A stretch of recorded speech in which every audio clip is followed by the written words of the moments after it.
Bueno, ahora le corresponde a César Cisterna, sociólogo también, quien va a presentar el trabajo propuesta de un enfoque teórico interdisciplinario para el estudio de las ideologías lingüísticas.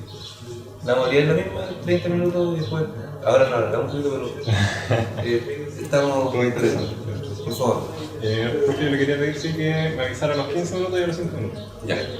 Y voy a decir. Bueno, yo también voy a leer, voy a hacer más fome así que él, pero voy a leer más todavía. Que yo le voy a avisar cuando vaya cambiando la diapositiva. Ya.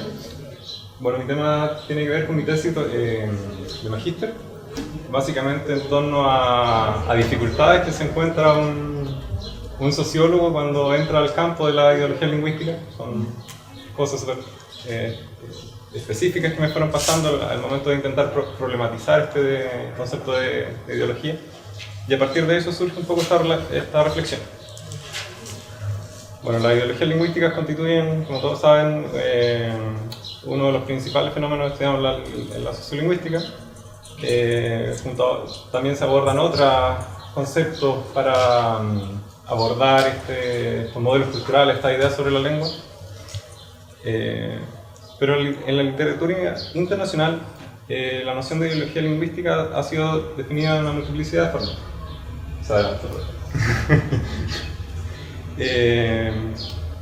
Bueno, Buller plantea que corresponden a representaciones, ya sea implícitas o explícitas, que interpretan la intersección de la lengua y el ser humano en el mundo social, y agrega que son el producto de interacciones complejas entre la posición social, las prácticas lingüísticas y otras variables sociales.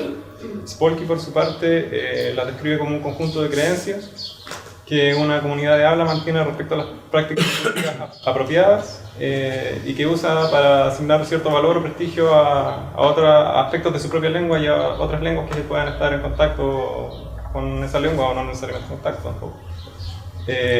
Irving plantea que corresponden a un sistema cultural o subcultural de ideas sobre las relaciones sociales y lingüísticas, junto con sus cargas de intereses políticos y morales, mientras que para Kruskytty corresponden a un conjunto de creencias y sentimientos implícitos y explícitos sobre el uso de la lengua en el mundo social que todos los hablantes usan para construir evaluaciones lingüísticas e involucrarse en la actividad comunicativa. A partir de estas definiciones, podemos extraer ciertos rasgos comunes a todas estas definiciones, que son las que se aparecen ahí, que son un conjunto de ideas o creencias que refieren a las lenguas y su uso social, que tienen un carácter implícito o explícito, o ya sea más bien que tienen un carácter tanto implícito como explícito, pueden tener ciertos rasgos en ambas modalidades, y que conforman un sistema, o sea, un todo coherente que se articula para conformar ese modelo. Hay un tercer elemento que aparece, o sea, un quinto elemento, que aparece en las definiciones que vimos antes, que tiene que ver con esta idea de que las ideologías lingüísticas dependen con el contexto de producción en que se encuentran los sujetos. No le quise poner ahí como un quinto elemento porque no es común a los cuatro, pero igual es un elemento que se menciona en dos de las definiciones. Bueno, Roy, teniendo en cuenta... No más adelante, pero teniendo en cuenta estos elementos comunes, se puede sugerir una delimitación preliminar del concepto que reúna los elementos que plantean los autores más relevantes en el campo, y en consecuencia se podría decir que las ideologías lingüísticas son un sistema de ideas sobre la lengua y el papel que ésta desempeña y debiese desempeñar en la sociedad, que emerge en un contexto sociopolítico y sociocultural determinado y se ve influido, aunque no determinado, por la posición que el sujeto ocupa en el espacio social. Un poco este sería el esquema de esto que leí.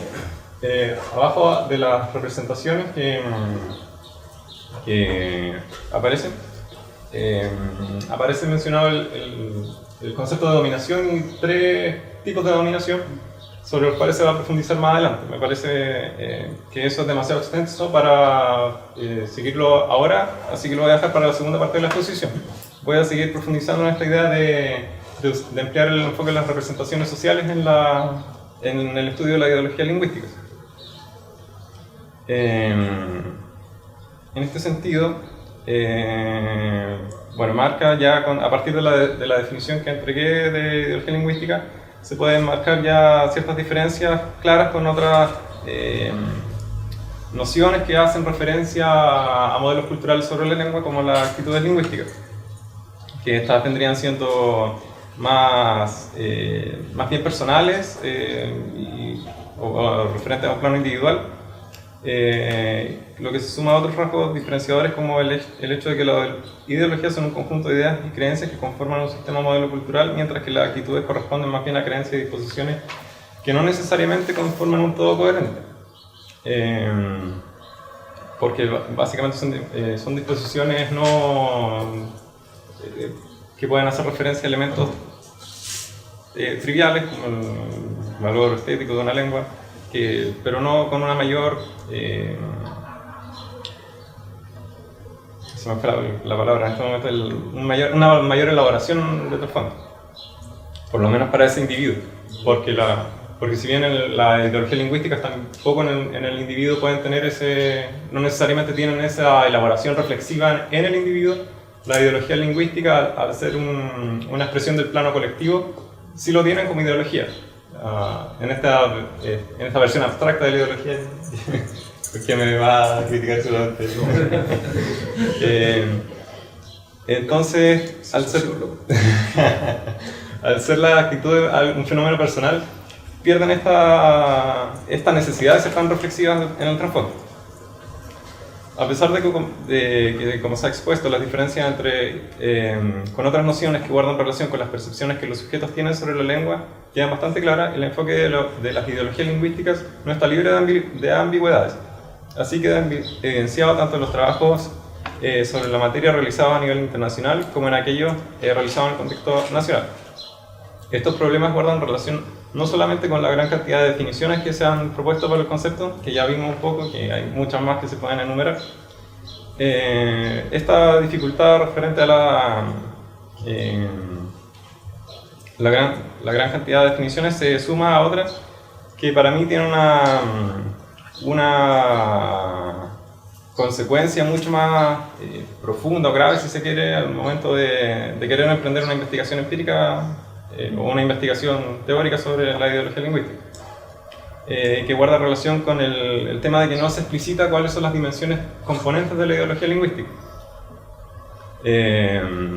Comprendiendo por ideología sobre los ámbitos que se tiene que pronunciar una ideología para constituirse como ideología, que ya se sugería en esa diapositiva, que para mí deberían ser o son lo que se oculta en el trasfondo de estas definiciones que entregan los autores y lo que se puede extraer de otras investigaciones, tanto internacionales como chilenas, que esta ideología lingüística, para constituirse justamente en una ideología lingüística, debe tener referencia necesariamente a 4 elementos, que son la relación entre la lengua y la cultura, la lengua y la identidad, el mercado lingüístico, esta es una noción extraída de Bourdieu, muy sociológica, ¿no? Y la representación sobre los hablantes de esa lengua. De este modo, y dependiendo del tipo de fuente al que recurren los trabajos, se generan determinada incertidumbre en cuanto a la forma en que se vincula la teoría con los datos empíricos. En este sentido, profundizando en esta idea que planteaba de que la indefinición en cuanto a las dimensiones que componen o los ámbitos sobre los cuales se debe pronunciar una ideología justamente para hacer una ideología, esta sería una de las trabas para la investigación empírica. En el caso de las investigaciones que contemplan fuentes secundarias, queda oscurecido el procedimiento de análisis de los datos, ya que no se precisan las categorías a partir de las cuales se lleva a cabo esta tarea. Esto podría incluso complicar el distinguir en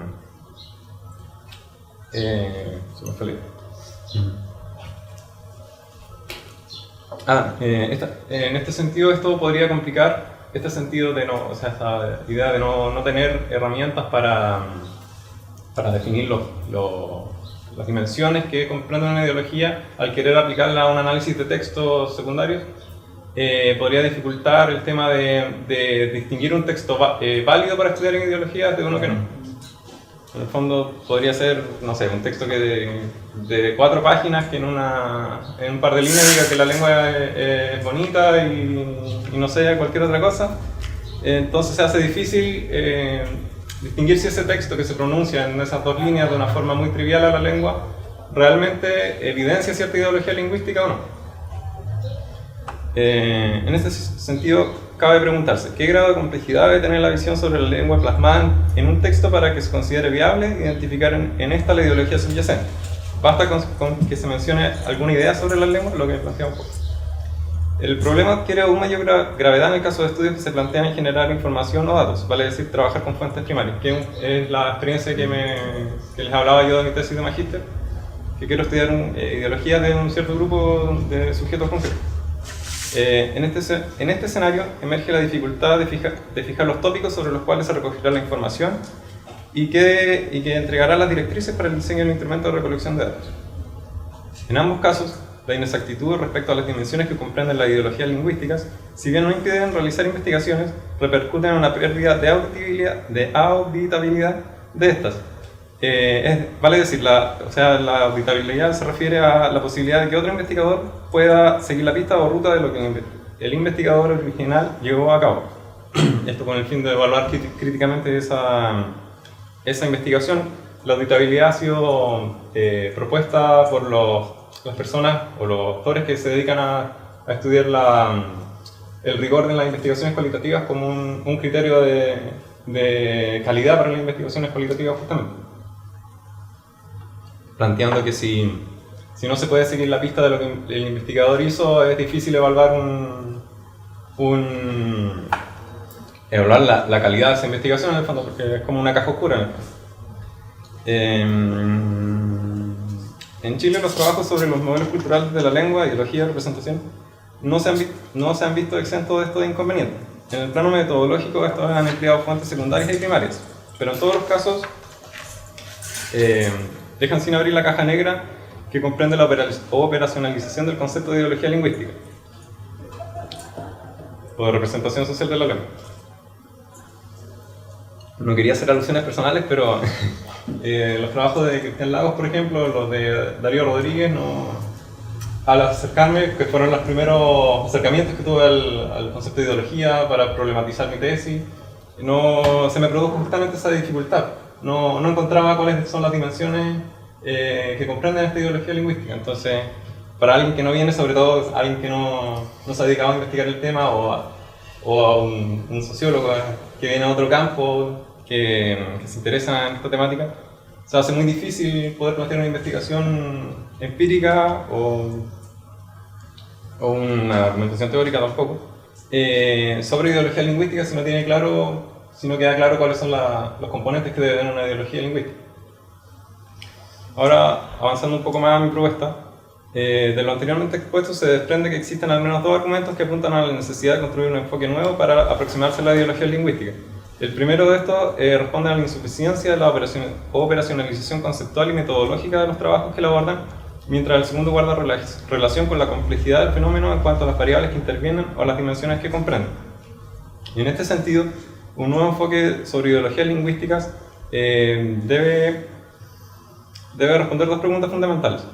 ¿Cuáles son las dimensiones que componen una ideología lingüística y cómo se relacionan estas con los diversos procesos sociales con los que se encuentran vinculadas? Esto pensando un poco en lo que planteaba antes, de que si bien no todas las definiciones de ideología lingüística hacen referencia a que un componente importante de las ideologías lingüísticas es su contexto de producción, sí, algunas definiciones lo plantean explícitamente y creo que en el fondo en todas las definiciones se plantea como un elemento implícito, que ya se plantea de hecho en el momento de recurrir a un concepto con tanta tradición como lo es ideología. Para enfrentar estos desafíos, el siguiente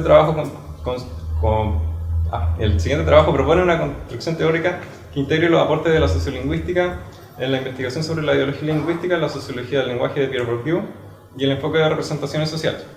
Esto pensando exclusivamente en las dimensiones de la ideología lingüística, porque en el contexto de producción de las ideologías lingüísticas, que es un tema que igual voy a problematizar, ahí voy a ampliar una serie de otros autores que no los voy a plantear explícitamente después, por eso los voy a nombrar ahora, que son Bill Kimley, un filósofo político que se dedica al tema de los derechos indígenas, Stuart Hall, James Clifford, que son dos antropólogos que trabajan en el tema de la identidad.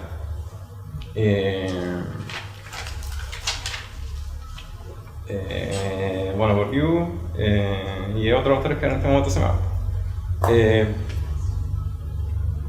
De este modo se busca aumentar la complejidad de la forma en que los estudios sobre modelos culturales de la lengua tematizan el concepto, el contexto en que ésta se conforma.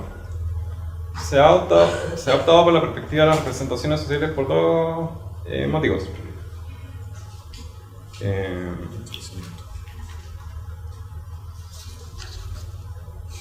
Bien.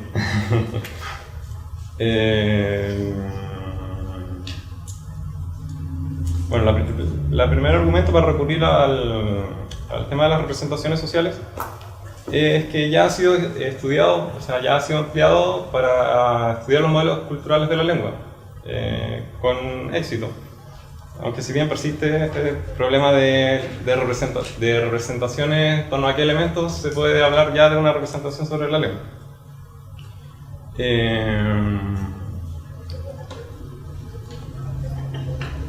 Bueno, básicamente comprender que una definición de representación social, que básicamente son sistemas de conocimiento o formas de sentido común en los que los sujetos humanos recurren con la finalidad de dotarse de sentido al mundo que los rodea y actuar en forma significativa.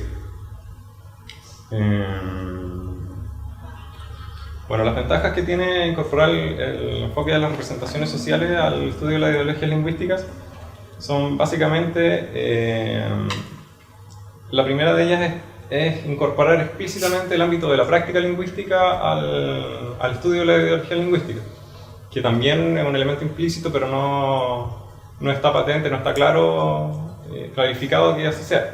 En cambio, las representaciones sociales en toda su tradición teórica, no basta solamente con estudiar la idea, sino que también se debe estudiar si esas ideas se condicen o no con la práctica. Otra de las ventajas es las herramientas conceptuales sobre componentes nucleares y periféricos de la ideología lingüística. Los elementos nucleares entendidos como los elementos más estables en el tiempo, que por ejemplo pueden corresponder a una ideología de la lengua estándar. Habría que identificar ahí cuáles son los elementos nucleares de una ideología de la lengua estándar y cuáles son los elementos periféricos que pueden ir variando a través del tiempo y a través de distintos casos, pues. Las distintas relaciones que se establecen con la dimensión temporal, que es lo que mencionaba, y una ventaja muy importante tiene que ver con el plano epistémico. La tradición de las ideologías lingüísticas ha sido investigada siempre desde una perspectiva cualitativa. Bueno, esto se condice igual con la tradición del concepto de ideología puro, por decirlo así, que también siempre ha sido estudiado más bien desde perspectivas cualitativas, y creo que no tendría sentido plantearse una investigación de ideología desde una perspectiva cuantitativa. Lo que me parece a mí rescatable de incorporar las representaciones sociales es justamente este punto que permite incorporar elementos cuantitativos al estudio de las representaciones sociales, o sea, de las ideologías lingüísticas, a través de esta definición de ideologías lingüísticas como un conjunto de representaciones sociales. Creo que hay un valor que pueden entregar, sobre todo no pueden iluminar tanto la sustancia misma de la ideología lingüística en su profundidad absoluta, pueden otorgar luces sobre qué tan difundida está una ideología lingüística en los métodos cuantitativos.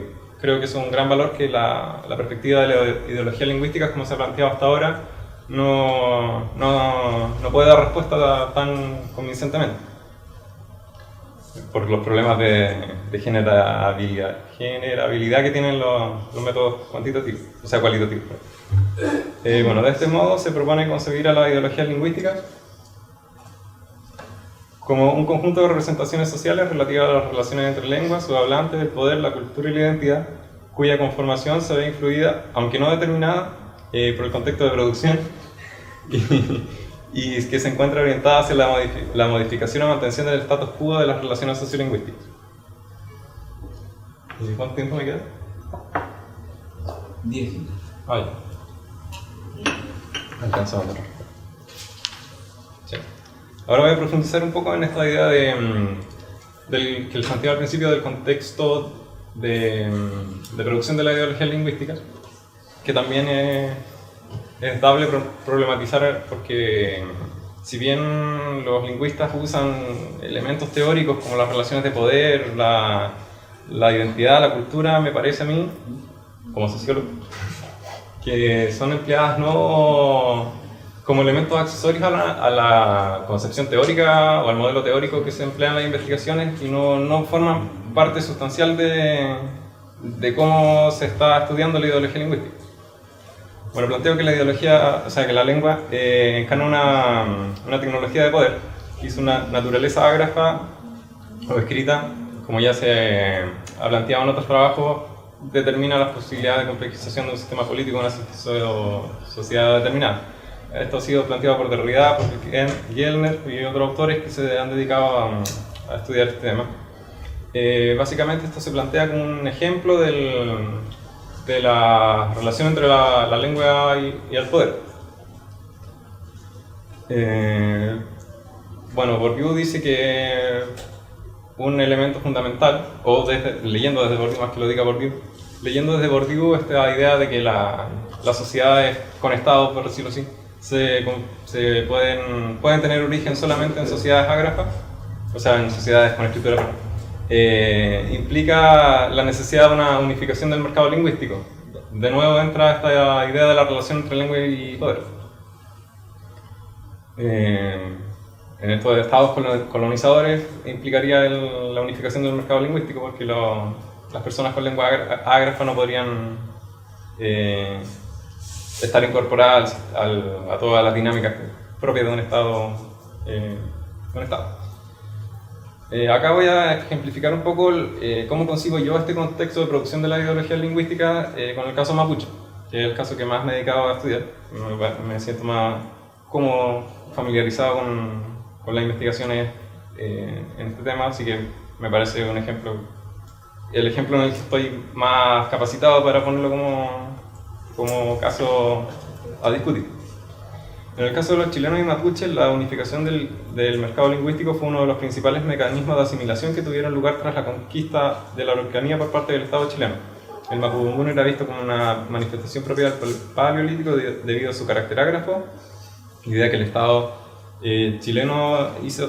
hizo que el Estado chileno se planteara la necesidad, ya como les decía, de unificar el mercado lingüístico o expandir el castellano.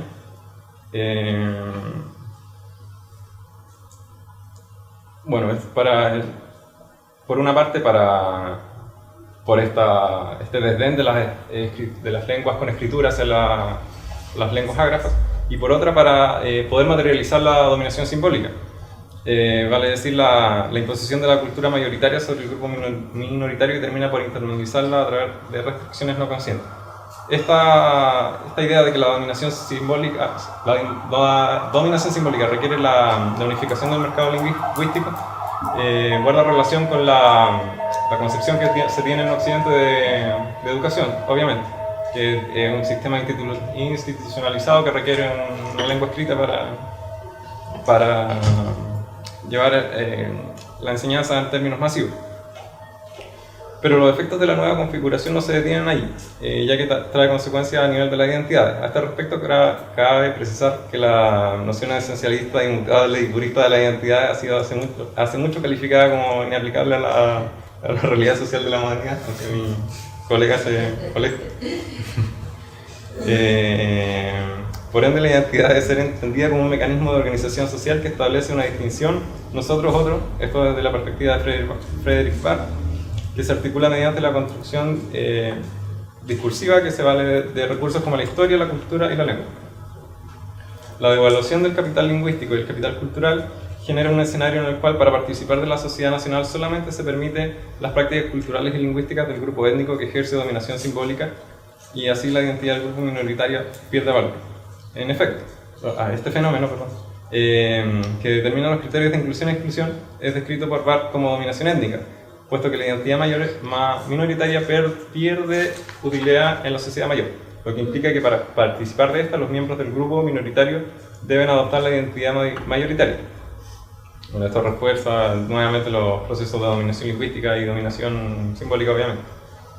Y en el plano lingüístico, la dominación étnica se torna también en dominación lingüística, como les decía. Cuando el escaso valor de la identidad minoritaria en la sociedad se extiende también al valor de la lengua minoritaria en el mercado lingüístico. Esto por estigmatización del grupo se extiende obviamente a la lengua que se considera como propiedad de ese grupo, más aún cuando originalmente era agra. De este modo, la lengua minoritaria pierde utilidad y sus hablantes pueden acceder a dominios comunicativos extraétnicos solo a través de la lengua que establecen como dominante. Esto reconfigura el campo lingüístico, es decir, la naturaleza que adquieren las relaciones de poder entre las lenguas y los hablantes de estas. Así, la resistencia al proyecto de construcción nacional de los estados, que Gimli denomina nacionalizante, se debilita y la supremacía del grupo mayoritario en el campo cultural y lingüístico se fortalece. En consecuencia, el grupo mayoritario no requiere reforzar los esfuerzos por ejercer dominación simbólica, dado que la dominación étnica y lingüística incide en el abandono de la propia cultura por parte del grupo dominado, puesto que al dejar de lado la identidad, la cultura deja de reproducirse. Y es que entre cultura y identidad existe una relación estrecha, a pesar de su flexibilidad manifestada en que una misma matriz cultural puede dar lugar a múltiples identidades, o bien grupos con variaciones culturales pueden identificarse con la misma identidad, valga la redundancia. Lo cierto es que la identidad siempre estará construida a partir de una cultura determinada, es decir, ciertos esquemas de significaciones que son transmitidos históricamente por un grupo, y el abandono de aquella identidad conduce al cese de la reproducción de estos esquemas de significación.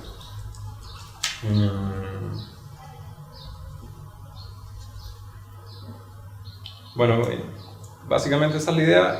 Concluir también indicando que el análisis de este contexto de producción de la ideología lingüística no se puede quedar solamente en este planteamiento estructural, sino que igual debe incorporar las dimensiones que se dan en el contacto cara a cara, lo que el antropólogo Álvaro Bello denomina el contacto cara a cara entre los grupos étnicos, porque ahí se pueden dar relaciones de cooperación o de solidaridad. Bueno, lo que vemos, muchos chilenos comparten la visión política identitaria mapuche. Entonces, quedarse con esta visión solamente de las dominaciones estructurales puede ser un poco limitante. El desafío pendiente de esta propuesta es justamente lograr conjugar de mejor manera estos dos planos. Y esa era la propuesta. Gracias.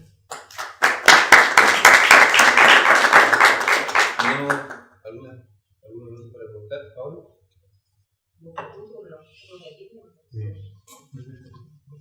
Bastante la universidad. César. Sí. César, hay otra pregunta, cuando habla del enfoque, o sea, bueno, en realidad, de representaciones sociales, ¿te estás refiriendo al enfoque de Bogovici? No. Yo uso a otros autores que son, bueno, que obviamente como en todo paradigma de investigación, como todo paradigma científico, guarda cierto tributo a sus fundadores. Yo uso a otros autores que son Bauer y Gaskell, y otro autor que es Samuel, que son definiciones ya más actuales de la... que no necesariamente son se plantean tan de la psicología social. Cuando tú dijiste que le trataba por ser un paradigma teórico que te permitía estudiar la ideología lingüística desde una perspectiva cuantitativa, ¿cuál sería esa manera de estudiarla y por qué es un tema para ti la metodología con la que se estudia un fenómeno? Porque la metodología es una herramienta, ¿no? Me parece, bueno, como la propuesta de la ideología lingüística es evidenciar modelos culturales justamente que están supuestamente propagados en la sociedad a nivel estructural. Creo que una herramienta muy útil en ese sentido, aunque no logre profundizar en el contenido de esa ideología lingüística, permite justamente tener una idea de qué tan extendidos están ciertos rasgos que podrían ser atribuibles a una u otra ideología. Por ejemplo, estudiar la lengua estándar como la ideología de la lengua, la extensión de la ideología de la lengua estándar en cierta sociedad a partir de preguntas como qué le parece la lengua del otro grupo en cuanto a funcionalidad o a valor identitario. Pero cuando te refieres a las cuantitativas que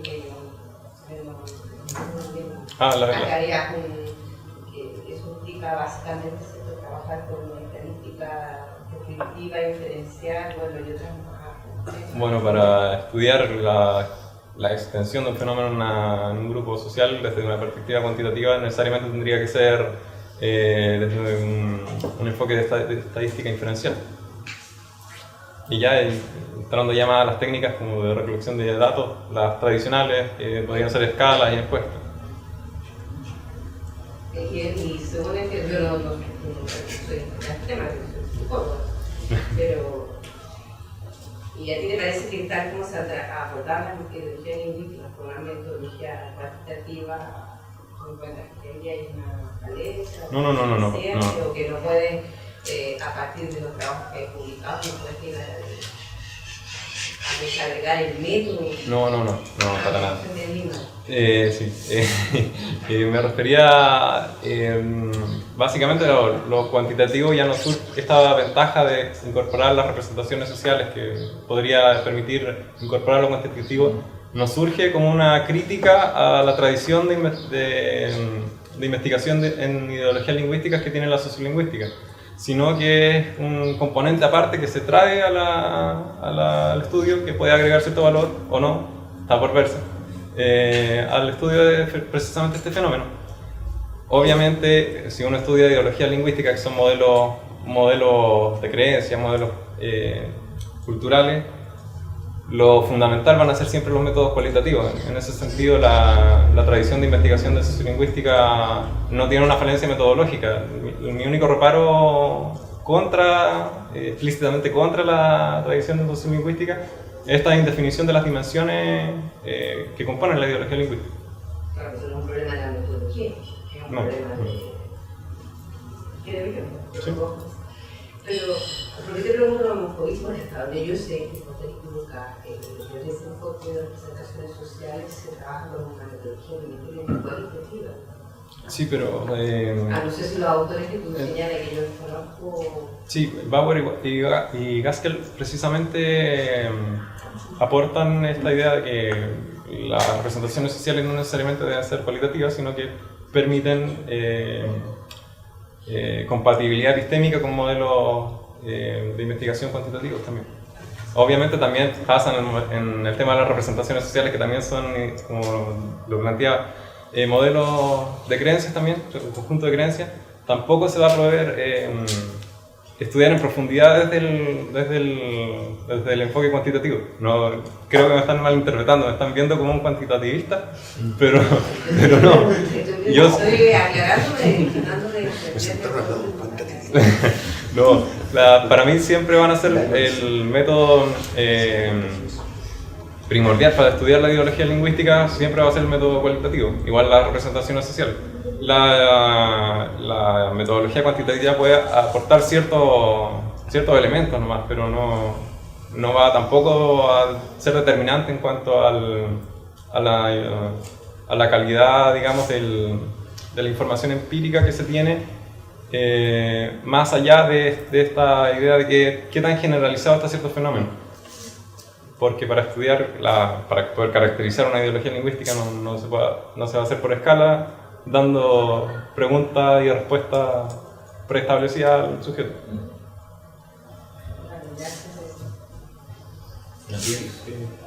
Como hablaste de los métodos de la recolección, pasemos al siguiente paso, las técnicas de análisis.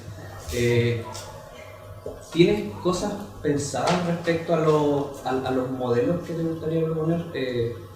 Ecuaciones estructurales, análisis de clústeres, ¿cierto? ¿Cuáles son tus perspectivas hacia adelante respecto a con los instrumentos de recolección que tú tienes como pensado, ¿cierto? ¿Cómo serían procesados? ¿Hacia dónde irían los resultados? ¿Qué preguntas intentarían resolver dentro de una problemática? ¿Cuál era el caso? Porque al tratar de observar, ¿cierto?, la extensión de un fenómeno, como en el caso de los estudios de vitalidad de la lengua, pareciera ser que con la estadística descriptiva basta, ¿cierto? Yo creo que estamos más o menos de acuerdo en que para alcanzar cierta profundidad en el análisis estadístico hay que ir hacia las técnicas diferenciales. ¿Qué has pensado sobre eso? No he pensado tan en profundidad respecto al instrumento, porque de hecho al principio planteé como cuando ya tenía la idea nomás de la tesis, planteé un instrumento tentativo yendo contra todas las indicaciones de la metodología tradicional que quise adelantar, pero en el fondo era para ver este tema que siempre me hacía ruido de cuáles son los componentes de la ideología lingüística. No tenía claro qué debía medir, y si tampoco tenía tan claro qué debía medir, tampoco tenía claro qué problematización hacer del fenómeno.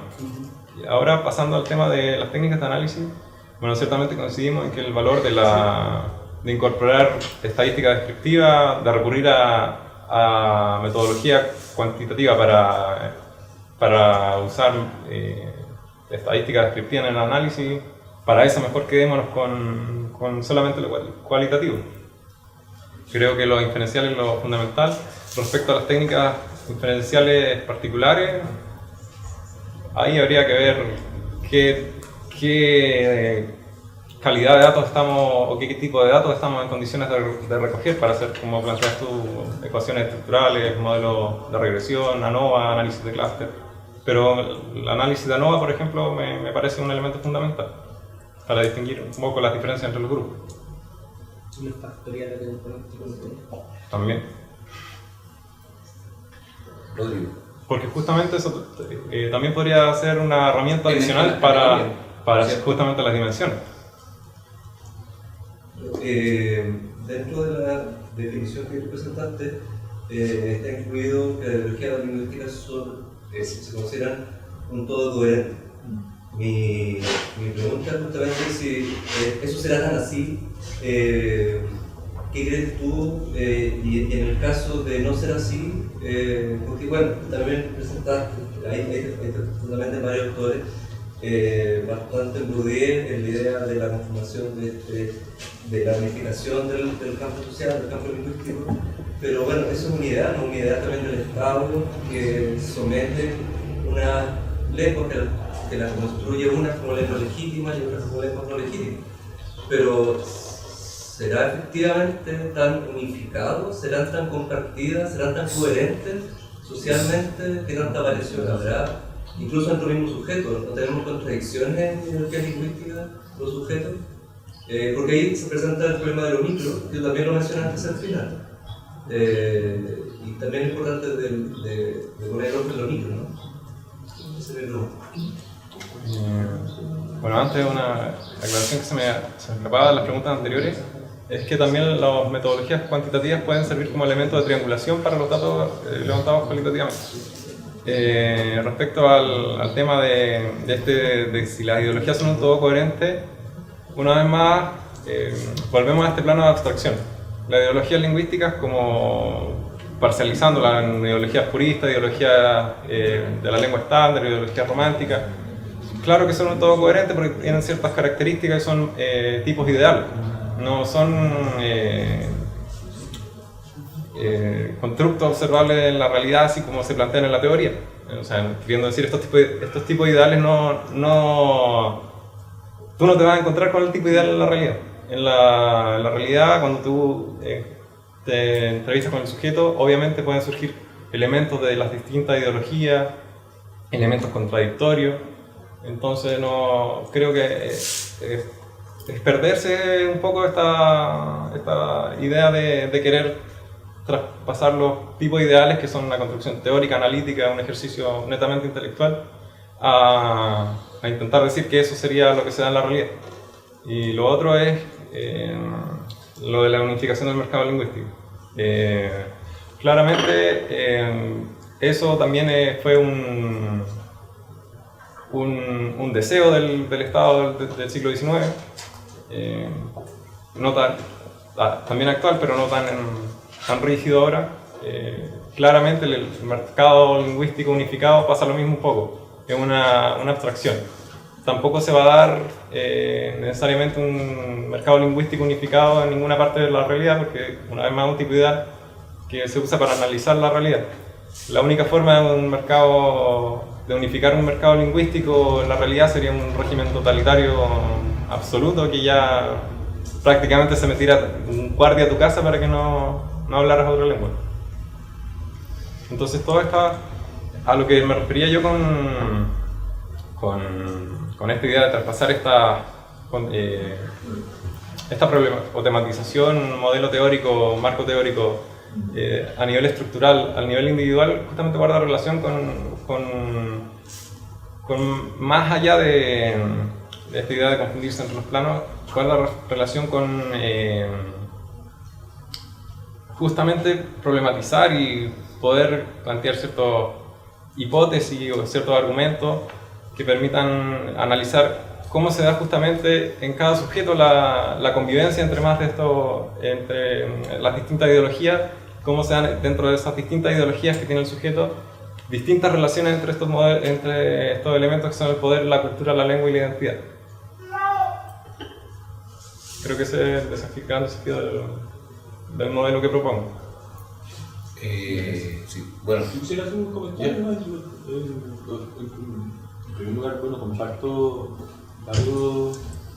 en buena parte el análisis que tú haces respecto de esta dificultad que hay para operacionalizar el marco conceptual de las ideologías lingüísticas en una investigación empírica que pretenda describir, incluso en algún caso explicar el por qué o el cómo surgió, en fin, no sé, o cuál pudiera ser el impacto de esa ideología, sobre todo y que es algo que está presente es una dificultad, digamos, que está presente en algunos estudios publicados, incluyendo también algunos medios por eso.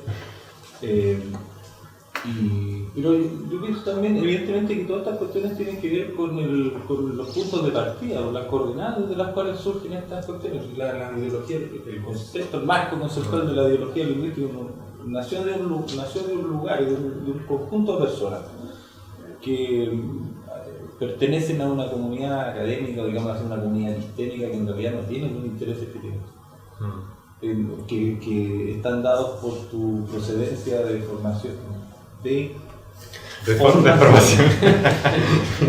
formación sociólogo, ¿cierto? Que la sociología entonces apunta a una cierta mayor rigurosidad para intentar supuestamente dar cuenta de los fenómenos sociales, a diferencia de este otro grupo de personas que son los que tú nombraste al principio, que casi todos son norteamericanos, California,